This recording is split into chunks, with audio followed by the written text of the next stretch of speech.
우리 사랑하는 성도님들, 지난 한 주간 잘 지내셨습니까? 우리 성도님들께서 사랑해 주셔서 또 기도해 주셔서 저도 하나님의 은혜 가운데 건강하고 또 기쁜 마음으로 하나님의 말씀을 오늘 전하게 되어서 감사합니다. 특별히 오늘 이른 새벽부터 시작해서 부활절 새벽 예배로 또 이렇게 주일 각부 예배를 통해서 부활 주일 예배로 드리게 됨을 감사하게 생각합니다. 우리가 오늘 이와 같이 하나님 앞에 기쁨과 은혜로 부활의 주일을 지낼 수 있게 된 것은 하나님의 순전한 은혜임을 봅니다. 오늘도 우리 삶을 에워싸고 있는 많은 어려운 요소들로부터 우리 주 예수 그리스도에 대한 부활의 감격을 가슴에 기억하고 주님 앞에 부활의 예배로 드릴 수 있는 것은 하나님의 우리를 향한 큰 축복이라고 믿습니다. 주 예수를 믿는 믿음의 백성에게 있어서 부활절은 당연히 설레이고 감격스러운 것이지만 저 역시 오늘 새벽부터 마음에 차오르는 벅찬 감격을 느끼고 있습니다. 오늘 우리는 2000년 전에 죽음 가운데서 살아나신 예수 그리스도의 부활의 기운과 권능을 느끼면서 이 자리에 앉아 있습니다. 저는 오늘도 이 자리에 있는 것이 마음이 더욱더 감사하고 감격스러운 것은 이 대한민국 곳곳마다 거룩한 하나님의 백성들이 모여서 오늘 거룩한 주일의 예배, 즉 부활주일 예배를 드리고 있다라는 사실입니다. 뿐만 아니라 세계 각각 처처 곳곳에서도 이와 같은 전 세계를 휩쓰는 전염병이 있음에도 불구하고 성도들이 각양의 모습으로 주님 앞에 나와 또 각양의 모습으로 주님을 경배하며 부활의 주일을 경외하고 하나님 앞에 영광을 드리고 있다라는 사실입니다. 도대체 예수 그리스도의 부활이 무엇이기에 2000년이 지난 지금까지 각양의 여러 가지 어려운 산을 넘고 그리고 강을 건너 우리의 가슴 속에 부활로 꽃피어지고 우리 가슴 속에 감격으로 여울지게 할까 하는 것입니다. 2000년 전에 골고다 언덕을 오르시고 해골의 곳이라고 하는 자리에 이르러 십자가에 못 박혀 죽으셨다. 사흘 만에 부활하신 주님은 오늘도 이 세상 끝날 주님께서 부활하시는 그날까지 그리고 주님께서 재림하시는 그날까지 우리에게 영광이 임할 그날까지 우리의 삶에 영원히 그의 힘과 권세와 영광을 발휘 부여하시는 것입니다. 오늘 우리가 이 자리에서 앉아 예배 드리는 것은 우리가 하나님의 백성이며 그의 자녀임을 고백하는 것이고 예수 그리스도의 부활과 그리고 보혈의 권세가 지금도 살아계셔서 시간과 공간을 넘어 우리들에게 아직도 흐르고 있기 때문입니다. 우리 주 예수 그리스도의 십자가 죽음과 부활 그리고 그 모든 권세를 깨뜨린 사망 권세를 넘는 영원한 생명의 영광은 오늘도 우리들에게 흘러 허락되고 있는 것입니다. 십자가에 못 박혀 죽으셨고 사흘 만에 부활하셔서 그 모든 사망의 어둠의 권세를 깨뜨리셨던 것입니다. 그러므로 우리는 더 이상 어둠을 헤매고 방황하는 곰핍한 영혼들이 아닙니다. 의와 평강과 기쁨을 함께 소유하여 하나님을 찬양하는 은혜의 백성들이 된 것입니다.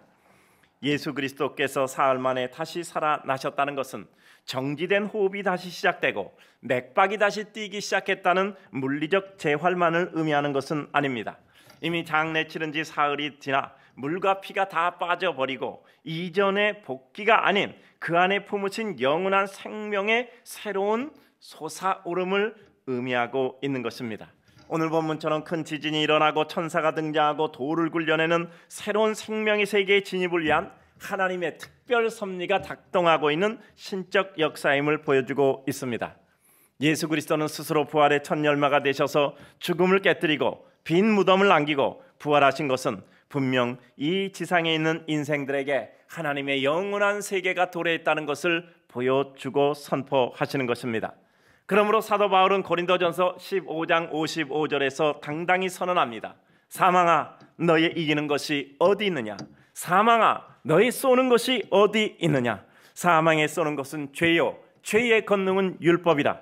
우리 주 예수 그리스도로 말미암아 우리에게 이김을 주시는 하나님께 감사하노니라고 기록되어져 있습니다. 이와 같이 죽음의 권세조차 깨뜨리고 승리자가 되신 예수 그리스도, 그 예수 그리스도의 보혈로 인하여 동일한 생명을 품은 우리들, 2021년도의 부활절을 맞아 우리는 오늘 본문을 생각하며 그리스도의 부활이 주시는 우리가 예수 그리스도의 부활을 믿고 그 삶 속에서 그 부활을 실현하고 체험하는 성도의 삶에 대해서 생각을 해보려고 합니다. 오늘 우리는 부활이라는 생각만 해도 무엇인가 마음속에 설레임이 있습니다. 우리가 예수 그리스도의 은혜로 말미암아 구원받았다는 사실이 특별히 부활절이 되면, 또 성탄절이 되면, 신년이 되면, 또 우리들에게 어떤 절기가 되면 우리들에게 다시 한번 뜨겁게 느껴지고, 어려움 가운데, 고통 가운데, 또는 기쁨 가운데, 감격 가운데 그 놀라운 은혜의 기운이 우리들에게 흐르는 것을 늘 다시 확인하고는 합니다. 도대체 예수 그리스도의 부활은 우리의 삶 가운데 어떻게 실현되고 또 체험되는가? 그와 같은 성도는 어떤 모습인가를 살펴보는 것입니다. 먼저 예수 그리스도의 부활이 우리의 삶에 주는 정서는 무서움과 큰 기쁨 두 가지의 복합 정서입니다. 예수 그리스도는 우리들에게 무엇을 느끼게 하시고, 무엇을 생각나게 하고, 무엇을 체험하게 하는가 하는 부활의 정서입니다. 오늘 본문에서 예수님의 부활을 처음 목격한 여인들에게 있었던 것은 8절에 기록되는 것처럼 무서움과 큰 기쁨이었습니다. 도대체 부활이 왜 무서움이었을까요? 전혀 예기치 못했던 사건이기 때문입니다. 예수님께서는 부활에 대하여 친히 가르치셨습니다. 그러나 예수님의 입술을 통해서 그 말씀을 전언하고 들었음에도 불구하고, 배웠음에도 불구하고 그들은 그것을 깨닫지 못하고 믿지 못하고, 그러므로 말미암아 그들이 그것을 습득할 수 없었던 것입니다. 알지 못하니 예상도 못했던 거죠. 예수님은 말씀하셨는데 그것을 가슴에 담아두지 못했기 때문에 스쳐가는 것이 되고 말았던 것입니다.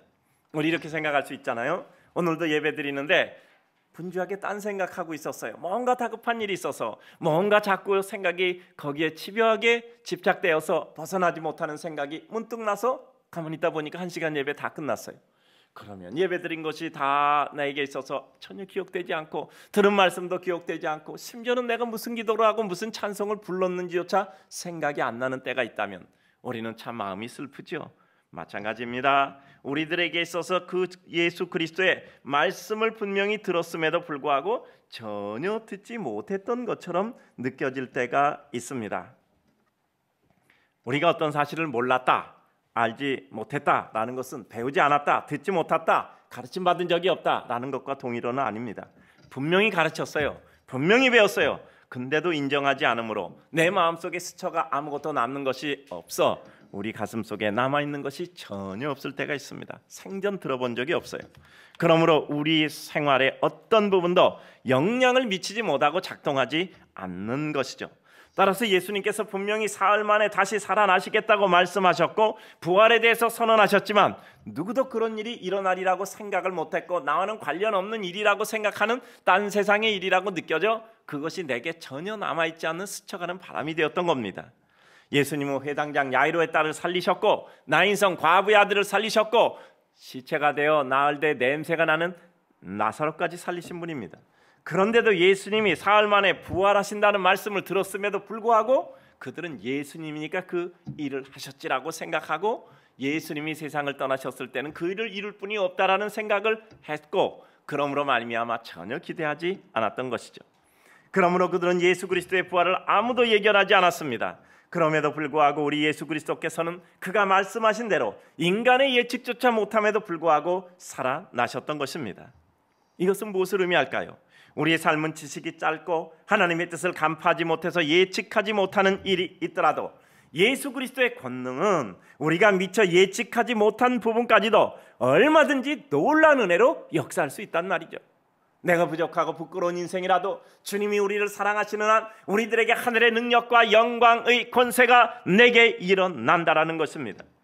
주님은 우리가 예측하고 기대한 부분뿐 아니라 기대조차도 못한 그 이상을 우리를 통하여 이루실 수 있다라는 것입니다. 주님의 힘을 입으면 우리는 내가 뭘 하겠어? 그 사람이 무엇을 하겠어? 내가 어떻게 바뀌겠어? 그 사람이 무엇 바뀌는 게 있겠어? 라고 우리는 생각할 필요가 없다라는 것입니다. 주님이 함께 하시면 우리가 미처 못 깨달아도, 우리가 기대조차 못해도 주님께서는 우리를 통해서 그의 영광을 선포하신다라는 것입니다. 주님을 찾은 이들이 무서워했던 이유는 무엇일까요? 상상을 초월하는 권능의 사건이기 때문입니다. 병 고치고 귀신 쫓고 파도 잔잔케 하고 자연을 정복하신 예수님, 야이로의 딸 나인성 과부의 아들 나사로를 살리셨던 예수님. 그러나 그들 생각에 그것은 예수님이 있어서 있을 때 된 일입니다. 그런데 예수님이 죽었으니 무슨 역사가 일어나겠습니까? 이제 다 끝났다고 생각했던 것입니다. 그들 앞에 펼쳐졌던 이와 같은 놀라운 기적의 파노라마는 여기서 이미 종료된 것이라고 생각했겠죠. 그래요. 그 예수님은 죽으셨어도 오히려 본인 스스로를 살리시는 하나님 자신이었고 예수 안에는 생명의 씨앗은 결코 소멸되지 않았던 것입니다. 예수님은 누구십니까? 예수님은 하나님과 어떤 관계입니까? 예수님은 그 권능 자체로 스스로 일으킬 수 있는가에 대한 해답을 갖지 못했던 아직도 미숙한 인생들이었습니다. 그러나 그들의 상상을 초월하는 예수 그리스도의 권능은 마침내 예수 그리스도를 스스로 일으키셨던 것입니다. 더욱 이들이 두려워했던 것은 무엇입니까? 하나님의 원대한 뜻이 이루어지는 현장 앞에 우리는 왜소한 우리를 볼 수밖에 없습니다.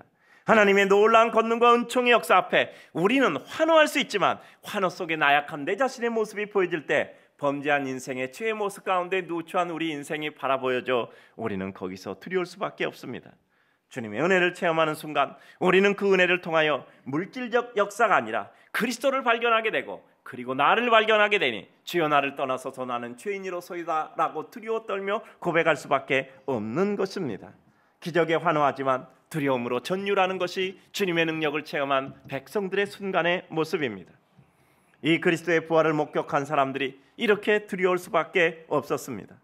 왜 두려워하고 무서워할 수밖에 없었느냐는 바로 인간이 가지고 있는 나약함, 죄악의 모습, 그것을 가진 인생들이 예수 그리스도를 체험했기 때문에 예수 그리스도를 체험하고 부활의 모습을 바라보며 예측지 못했던, 상상하지 못했던 역사에 그 큰 능력 앞에 오히려 두려운 마음이 있었던 것입니다. 그러면 그들은 왜 이런 무서움과 함께 큰 기쁨도 함께 가졌을까요? 그것은 예상한 어떤 기쁨과도 비교할 수 없는 더 큰 기쁨을 보았기 때문입니다. 예측 못했던 큰 기쁨을 맛보았기 때문에 그야말로 두려움 가운데 두려움을 능가하는 기쁨이 생겼던 거죠. 너무 무서웠어요. 근데 워낙 기쁨이 크다 보니까 그 무서움을 덮고도 남는 기쁨이었기에 그는 무서움을 넘어서 기쁨을 소유하게 되었던 것입니다. 그들은 예수님을 진정으로 사랑하는 사람이었습니다. 시신된 예수님께 향료라도 부어드리려고 갔던 사람들입니다. 아무도 돌보지 않고 이제 예수 믿는 것조차 감추고 피해 달아나는 이와 같은 시대, 그들은 더 이상 그들의 목숨조차 필요하지 않았습니다. 마침내 예수님의 시신이라도 보고 싶었던 것입니다. 예수님 곁에라도 좀 가 있어 예수님의 채취라도 좀 느끼고 싶어서, 그렇지 않으면 견딜 수 없어서, 예수님 곁에 있지 않으면 살 수가 없어서 그들은 주님 곁에 한 걸음이라도 다가갔던 것입니다. 주님만 쫓는 사람, 예수만이 나의 유일한 생명의 소망, 삶의 목표, 그들의 삶을 유지케 하는 이유였던 예수 그리스도가 없어졌으니 그들은 삶이 그들에게 상실된 진공 상태였습니다. 쟁기를 든 자는 뒤를 돌아보지 않는다 하여 그들은 오직 주님만 따랐습니다. 그런데 비교할 수 없는 기쁨이 그들에게 다가왔던 거예요. 예상도 못했던 예수님께서 다시 살아나신 겁니다. 예수를 믿는 것은 이와 같습니다. 우리가 예수 그리스도를 믿으면 처음에 예상했던 것보다 훨씬 더 큰 기쁨을 얻게 됩니다. 이보다 더 큰 일을 보리라 하셨던 것처럼 우리의 삶 속에 내가 예수 그리스도 믿어 병 고쳤는데, 예수 믿어 내 소원을 이뤘는데, 예수 믿어 내 마음의 평안을 얻었는데, 예수 믿어 관계가 회복됐는데, 예수 믿어 소망이 생겼는데, 예수 믿어 의지가 생겼는데, 이것을 넘어선 상상 못했던 더 큰 기쁨이 우리들에게 다가오는 것이죠. 그러니 우리는 크게 기뻐할 수밖에 없습니다. 병 고치러 왔다 병 고침뿐 아니라 영원한 생명을 얻었어요. 우리에게 닥친 환난과 공고를 해결하려고 나왔다가 환난과 공고를 능가하는 예수 그리스도의 권능을 우리가 소지하게 되었습니다. 더욱이 기대하지 못했던 것이 현실로 나타나 그들의 모든 욕구를 일개 해결해주고 있었던 것입니다. 전혀 예측 못했고 기대 못했는데 그것이 눈앞에 현실로 나타났던 것입니다. 그러니 그들은 삶의 목표를 다시 찾았고, 그들의 목표를 되찾았다는 것은 무언가 할 일이 생겼기 때문에 그들은 이제 숨 쉴 수 있고 그들은 가야 될 목표가 생겼던 것입니다. 우리 성도님들 오늘 아침에 일어나서 오늘 부활절이니까 예배 드리러 가야 되겠다. 근데 어느 교회 가지? 어디 가서 예배 드리지? 그렇게 생각하지 않고 나는 분당정교회 성도니까 나 분당정교회 가야지. 그리고 멀리서 가까이서 각각 처처한 곳곳에서 이렇게 오셨어요. 얼마나 마음이 편합니까? 내가 어디 가야 될지, 내가 어디 가서 예배를 드려야 될지, 아니면 그냥 혼자 집에서 예배를 드려야 될지 생각할 때 참 답답하잖아요. 뭔가 찾은 사람은, 갈 데가 있는 사람은 행복하고 감사한 것입니다. 여러분, 예수 믿는 거 감사하죠? 우리가 같이 섬길 수 있는 교회 있는 거 감사하죠? 그리고 교회 와서 서로의 얼굴 볼 때 마음에 기쁘고 감사하잖아요. 그래요. 예기치 못했던 예수 그리스도의 부활이 있음으로 인하여 그들은 그들의 삶의 의미와 목표와 모든 것을 해결하게 되었습니다. 어찌 기뻐하지 않고 견딜 수 있겠습니까? 예수 그리스도의 부활은 그들의 슬픔과 비애를 일시에 바꾸어 버릴 삶 자체보다 더 큰 기쁨이었어요. 늘 상의같이 말씀드리잖아요. 내가 그렇게 추구하던 하위가치가 있는데 어느 날 난 그것이 내 인생의 전부인 줄 알았어. 내 인생의 최고선인 줄 알았어. 내 인생의 모든 것인 줄 알았단 말이죠.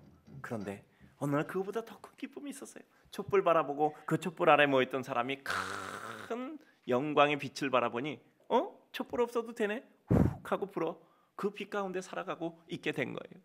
그러니까 삶의 세계가 달라진 것이죠. 그들의 삶을 뒤바꿀 삶 자체보다 더 큰 예수 그리스도의 변화의 힘이 우리들에게 있었던 것입니다. 부활은 우리의 삶보다 더 큽니다. 예수 믿고 생명 얻는 것은 현재 우리의 삶의 모든 느낌과 생각보다 더 큽니다. 지금 현재 우리의 모든 것을 일시에 바꿔버릴 능력이 계신 것입니다. 여러분 생각해봐요. 누가 이렇게 붙잡아서 이렇게 끌어당겨요. 근데 안 끌려가려고 억지로 버티고 땅을 그냥 이렇게 억지로 그냥 이렇게 디디고 질질 끌며 안 끌려가려고 그래요. 그런데 들렁 안아서 이렇게 탁 안고 가면 어떻게 돼요? 힘이 세서. 그럼 할 수 없죠. 우리가 예수 안 믿을래도요. 예수님이 버티는 우리를 덜렁 안아서 품고 가시면 우린 예수 믿는 거예요.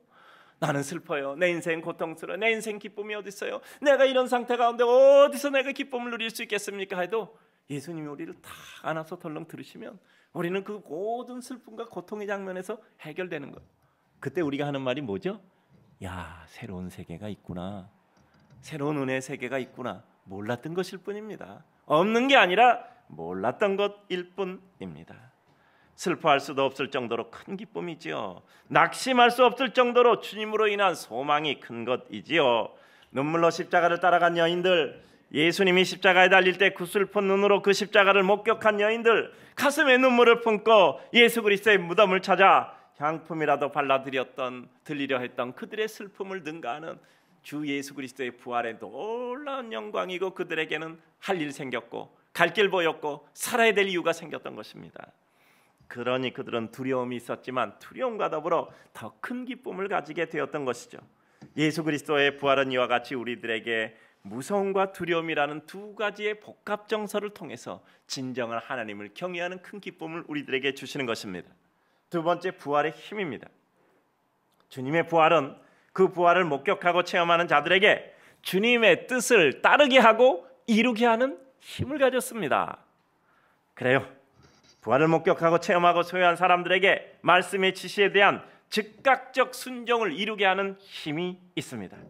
부활을 체험한 사람들에게 하나님의 말씀의 뜻을 이루고 성취하고 순종하도록 만드는 강한 힘이 바로 부활의 힘이요 능력입니다. 7절을 보니 또 빨리 가서 그의 제자들에게 이르되 그가 죽은 자 가운데서 살아나셨고 너희보다 먼저 갈릴리로 가시나니 거기서 너희가 배우리라 하라. 제자들에게 이르되 갈릴리로 가면 거기서 주님이 너를 만나리라 라고 말씀하신 거죠. 그래요. 천사들이 여인에게 한 말씀입니다. 그랬더니 8절의 여인들이 어떻게 했어요? 그 말씀을 듣고 무덤을 빨리 떠나 제자들에게 알리려고 다름질했단 말이죠. 이 장면을 눈여겨볼 필요가 있습니다. 천사들이 그들에게 얘기했을 때 그들은 뒤도 안 돌아봤어요. 뭐죠? 천사의 말이 진짜일까? 가짜일까? 어느 정도 확실한가? 진위 여부를 생각할 겨를도 없었단 말이죠. 그 말씀에 순복하여 따라갈 수밖에 없을 정도로 그 마음의 확신과 마음의 뜨거움이 있었던 겁니다. 여러분, 우리가 어떤 일을 이룰 때 우리 마음에 뜨거움이 있는 거예요. 우리 마음의 뜨거운 열기가 우리 삶을 끌고 이끌어가는 것이 하나님의 은혜 역사입니다. 어떤 방법을 선택할까 망설이지 않았어요. 그들의 가슴의 뜨거움으로 즉각적인 순종을 이뤄내는 열기가 예수 그리스도의 부활의 힘입니다. 자신의 위치 여건 생각하지 않았어요. 늘 말씀드리잖아요. 우리가 주님의 은혜로 내 삶을 다 던지고 주님 앞에 달려갈 때 돌뿌리에 걸려서 넘어지지 않습니다. 돌뿌리에 걸려요? 내 발뿌리가 깨지거나 넘어지지 않고 돌뿌리가 파헤쳐가고 우리는 가던 길 그냥 가는 겁니다. 아무 일이 없었던 것 같아요. 돌불에 걸려 넘어지는 것은 아직까지 달려가는 힘이 약해서 그래요. 우리가 정말 뜨거운 마음으로 가면 가다가 그 어떤 거친 길도 우리들에게 주당가는 평지가 돼버리는 겁니다. 사랑하는 성도님들, 삶이 어렵지 않아서가 아니라 어려움을 능가하는 하나님의 기쁨과 감격이 있어서 그래요. 삶이 슬프지 않은 것이 아니라 슬픔을 능가하는 하나님의 더 큰 은혜와 기쁨이 그 슬픔을 다 덮어가는 겁니다. 예수님이 십자가에 못 박혀 죽으신 후 제자들은 두려워 숨어 지내었고 뿔뿔이 흩어져 가까스의 곳을 향하여 달아나던 때였습니다. 그러나 이제 그들은 더 이상 아무것도 두려워할 것이 없는 이 여인들의 무리, 주변 여건도 사람도 어떤 일도 아무것도 생각할 필요도 이유도 없었어요. 주님의 부활이 우리에게 체험되면 주님을 위하여 내가 무엇을 할 수 있을 것인가, 주님의 말씀을 하면 어떻게 이룰 것인가, 어떻게 하면 주님을 기쁘게 할 것인가를 우리는 생각하게 되는 것이죠. 그것이 부활의 권세가 우리를 새롭게 만드는 겁니다. 예수 그리스도의 부활은 사람의 마음의 색깔까지도 바꿉니다. 무덤에 예수 그리스도의 시신이라도 거두러 왔던 여인들, 걱정하며 근심하며 어두운 빛으로 왔습니다. 그러나 부활의 사실을 한 이들의 마음의 상태를 표현해주는 말이 있으니 빨리 떠나 다름질할세라는 말의 색깔입니다. 그들의 상태를 보여주는 것이죠. 설레임, 기대, 부품, 가슴 한가득 소망, 바로 이와 같은 밝은 색깔로 바뀌는 거예요. 우리 삶이 우울해서 우리 삶이 기쁨과 감격으로 바뀌는 겁니다. 예수 그리스도의 부활을 체험한 사람들은 슬픈 색깔에서 기쁨과 소망의 색깔로 바뀌어집니다. 그리스도의 부활의 체험은 우리에게 이와 같은 놀라운 변화를 만들어내는 것입니다. 그래요. 예수 믿고 달라지는 것 있죠. 뭐죠? 희망과 소망이 우리들에게 생긴단 말이죠. 우리가 예수 믿으면 마음에 확신과 자신감이 생겨요. 기분 나쁜 일 있으면 또 기분 나쁜 거고, 뭐 그게 인생이 전부는 아니잖아. 좋은 일이 더 크면 되잖아요. 아까 말씀드렸잖아요. 두려운 마음이 들었어요. 근데 두려움보다 더 큰 기쁨이 우리들에게 다가와요. 내 삶과 그 삶의 뜻 계획에 대해 두려움 없이 우리 삶에 최선을 다하는 이유가 무엇입니까? 마지막에는 주님 해결하시겠지. 아이고 우리 기쁘게 하실 거야. 아무리 얻어나 죽게 하시겠나? 알아서 처리하시겠지 생각하는 이와 같은 우리 마음에 평안이 오는 겁니다. 턱없는 믿음이 아니라 그것이 우리들에게 가장 큰 힘이에요. 여러분, 걱정할 때 일이 잘 되셨습니까? 걱정 끝에 기쁨으로 확신하면서 그 일이 잘 되셨습니까? 우리의 삶은 그리스도에 대한 진정한 의탁이 있을 때, 우리 마음에 하나님의 은혜가 임할 때 우리는 그 일을 이루는 겁니다. 왜 그런지 아시죠? 가장 안정된 자세에서 우리가 하는 모든 것은 가장 완벽한 행위가 되기 때문이죠. 야곱이 세겜 족속에게 몰살당할 위기에 있을 때 그는 이전 생각났습니다. 아버지 어머니 집 떠나서 외삼촌 라반의 집에 에서를 피하여서 이와 같이 종살이 머슴살이 하러 가는 이와 같은 일이었었죠. 그때 베델 광야에서 돌베개 베고 자다가 하나님 만나잖아요. 내가 다시 돌아오겠습니다. 제단 쌓습니다. 가장 어려운 순간에 그 생각이 일어난 겁니다. 어려울 때 하나님 생각에서 그는 내가 하나님께 다시 돌아오겠다는 베델로 가지 않고 엉뚱한 땅 세겜에 머물러 내가 편안히 유하고자 했으니 어려움을 겪자고 하나님 앞에 다시 돌아갔던 것입니다. 온 식구들 모아놓고 베델로 올라가자 외치고 그들의 삶을 정리했던 거죠. 하나님께 대한 의탁이 생길 때 그 인생 새로워지는 겁니다. 그때 어떻게 됐습니까? 세겜 족속이 죽이려고 쫓아왔다가 쫓아오고 싶은 마음을 주님께서 다 제거해 버렸어요. 그러니까 다시 가는 거예요. 쫓아오고 싶은 마음을 제거해 버렸단 말이죠. 광야의 백성들 언젠가 가면 도착했지 하겠지 하는 마음이 있어서 40년을 그 광야를 간 겁니다. 여호수아와 군대들 싸우다 보면 정복하겠지. 여러 해 끝에 결국 그 일을 완성한 것입니다. 하나님께서 우리들에게 소망의 은혜를 주셨으니 곧 하나님의 놀라운 힘이라는 것입니다. 이것이 부활의 힘이에요. 우리의 마음의 색깔을 바꾼단 말이죠. 우리를 바꿔 하나님의 말씀에 순복하는 자가 되게 하는 겁니다. 나 전에 이런 믿음 가지지 못했는데 내가 이렇게 큰 믿음과 은혜를 가질까? 우리 사람 다양하잖아요. 약간만 차이가 나도 그것이 큰 차이가 되는 것이 우리 인생이란 말이에요. 그런데 어느 날 내 삶의 방향이 바뀌어요. 우리 삶에 어떤 일을 해도 뭐죠? 방향은 정확해야 돼요. 방향은 정확해요. 방향이 틀리면 아무리 노력해도 가다 절벽으로 떨어지는 겁니다. 마지막 세 번째입니다. 예수의 부활을 목격하고 체험한 이들의 모습과 삶입니다. 최초의 부활을 목격한 여인들은 끊임없는 충성과 변함없는 충성의 사람들이었죠. 예수님의 시신이라도 거두고 싶은 사람입니다. 예수 아니면 아무것도 할 일 없고 할 수 없고 삶의 소망과 표대도 없다고 느끼기에 오직 예수 그리스도 외에는 그들의 삶에 아무것도 기쁨이 될 수 없었어요. 여러분, 우리가 예수 안 믿고 모든 거 흥청망청 쓰고 내가 마음대로 할 수 있다면 그것이 기쁠까요? 아마 여기는 그런 사람은 없어요. 예수님이 있어야 비로소 거기서 모든 것이 시작될 뿐입니다. 그렇게 돼봐야 우리는 마음에 늘 어두운 그늘이 있는 겁니다. 여러분, 혹시래 누구에게 이렇게 예수 그리스도 복음 전하다 정말 어두운 표정으로 그런 표정 지으면서 말씀하시는 분 있잖아요. 내가 전에 그래도 교회 다녔는데 제가 요즘 그렇지 못합니다. 이런 말할 때 기쁘고 밝게 얘기하지 못하잖아요.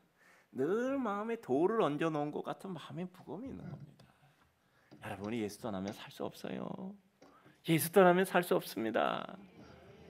물고기가 강에 같이 이렇게 헤엄쳐 가다가 이 강이 싫어 그래서 펄떡 뛰어서 저 밖으로 나갔어요. 그냥 끝나는 겁니다. 우리는 하나님의 은혜 강에 실려서 역사의 강에 실려가는 게 우리의 모습입니다. 그래요. 이 시기는요, 제자들조차도 소망이 없는 상태였어요.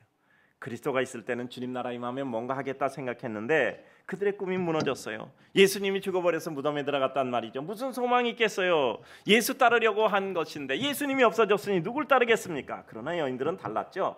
이제는 소망이 있어서 예수 따르는 것이 아니라 그 여인들은 진정으로 예수님을 존경하고 사랑하고 또 뿐만 아니라 예수님을 섬기고 예수님의 뜻을 이루려고 했던 사람들입니다. 여러분, 대가 받을 것이 없는데 섬기는 것이 진정한 사랑입니다. 대가 받을 것이 없어도 섬기는 것이 진정한 사랑이에요. 늘 심은 대로 거둔다는 말씀했죠. 여기다 심은 거예요. 근데 이 사람에게 대가를 바라면 실망만 해요. 근데 대가 바라지 않고 심었단 말이에요. 심는 것 자체가 내 기쁨이고 축복인 거죠. 그런데 우리는 어떻게 되죠? 엉뚱한 데서 우리는 결과를 얻는단 말이에요. 난 심은 데서 못 거두고 심지 않은 데서 거두네.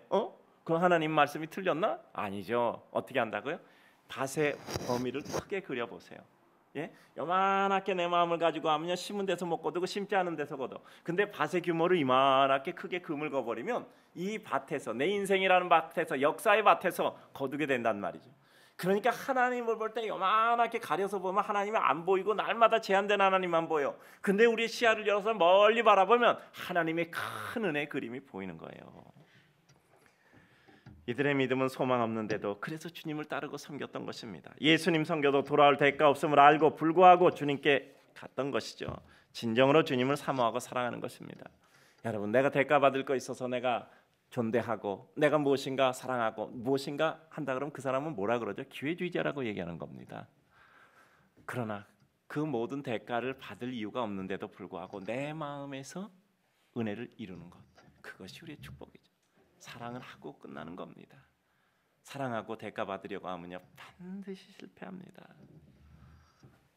반드시 실패합니다. 말씀드렸잖아요. 수고하고 헌신하고 잊어버려야 돼요. 잊어버리지 않으면요 우리는 더 큰 은혜의 지경으로 나갈 수가 없습니다. 사랑하고 그것으로 축복이라고 생각해야 돼요.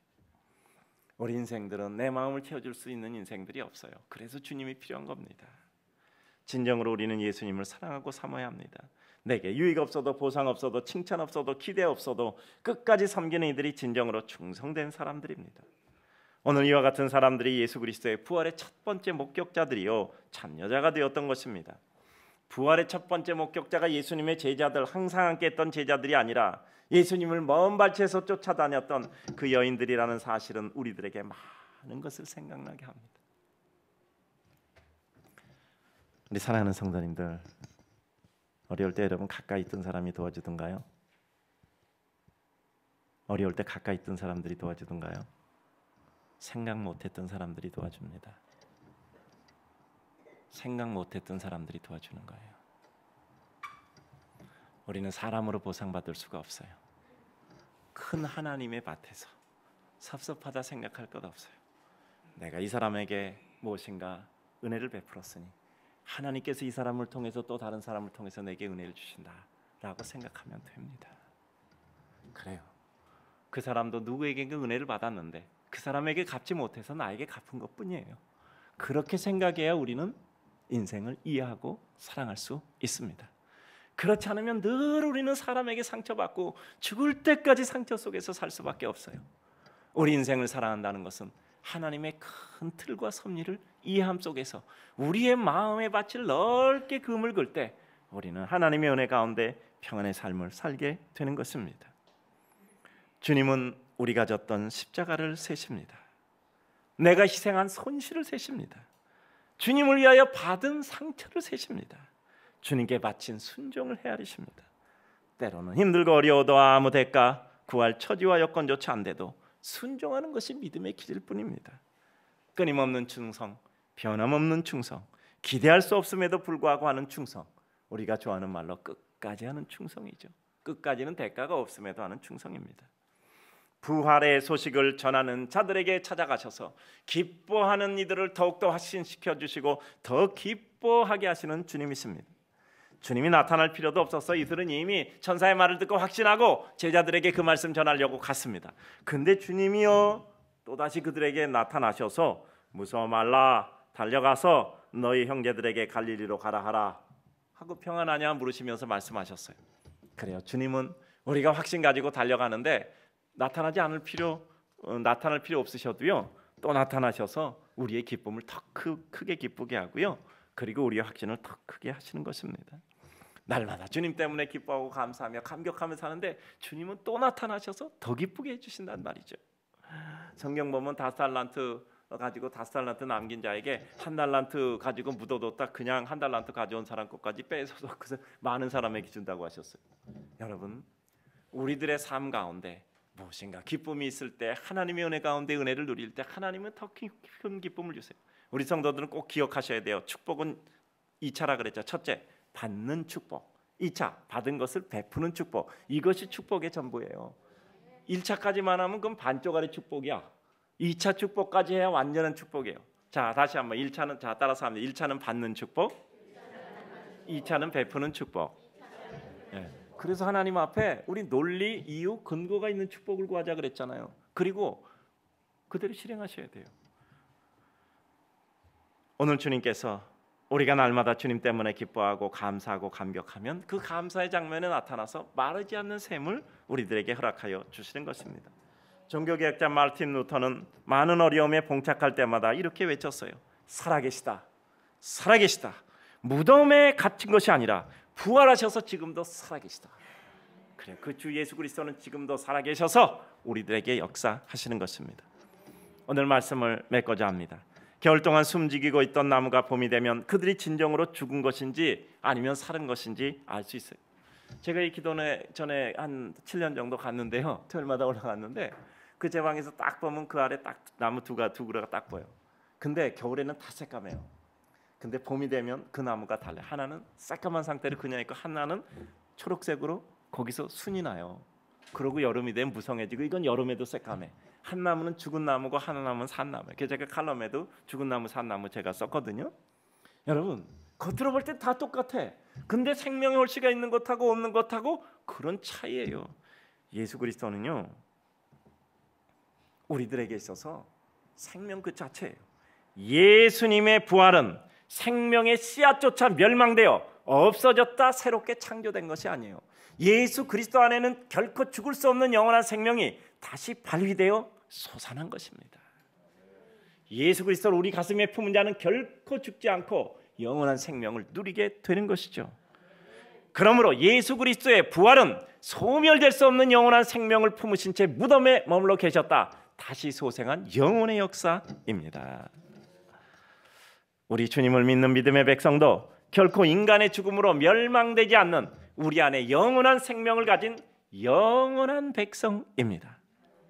결코 끝나지 않고 영원한 생명력을 부여받은 하나님의 백성은 이 세상의 삶에서 역시 그 영원한 생명력을 발휘하여 결국 하나님의 뜻을 완성하고 그의 영원한 나라로 이전할 것입니다. 우리는 영원한 부활의 백성이기 때문입니다. 사랑하는 성도님들, 우리 세상 떠날 때 우리 이렇게 고백하고 떠납시다. 주님 따라서. 자, 결심하고 말씀하셔야 돼요. 꼭 그렇게 말씀하고 떠나셔야 돼요.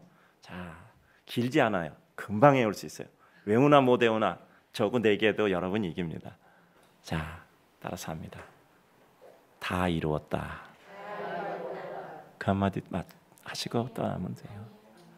다 이루었다. 다 이루었다. 주님께서 말씀하죠.